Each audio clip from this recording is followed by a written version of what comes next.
السلام عليكم، مرحبا بكم في قناتي في فيديو جديد. اليوم جبت لكم وصفة جلبانة بالمرقة بيضة بالبسباس والقرنون محشي بالدجاج والفرماج. تجي بنينة ومعسلة، تصلح تزيان بلا في رمضان. خبيو عندكم الوصفة خاطر راح تعتمدوها. نبداو الوصفة على بركة الله. نجيب ربع صدر تاع دجاج مرحي، نزيدوله نص مغرفة كبيرة تاع بصل، رشة تاع معدنوس، نص مغرفة صغيرة ملح، فلفل اكحل، شوية توم بودرة. ونخلطوا المكونات تاعنا مليح غير بالمغرف.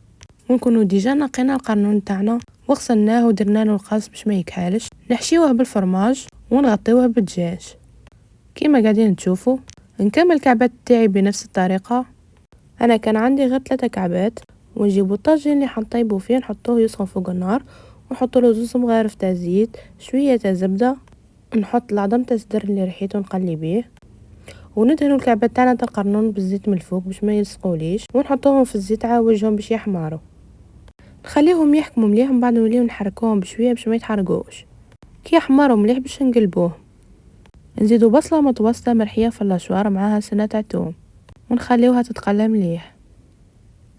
ونزيدو الرشه تاع معدنوس، ونزيدو الجلبانه تاعنا بعد ما غسلناها مليح، ونزيدو نحطو البسباس بعد ما غسلناه مليح وقصيناه، ونغطيو عليها ونخليوها تتقلى مليح.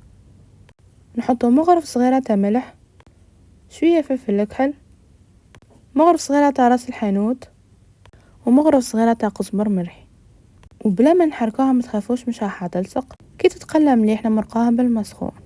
كي طيب الجلبانه تاعنا نقدموها في صحن. وما ننساوش رشه المعدنوس وطرونش تاع القارص. كان عجبتكم ديروا لي جيم واشتركوا في قناتي، حطوا لي رايكم في الكومنتار. بالصحه والهنا، سلام.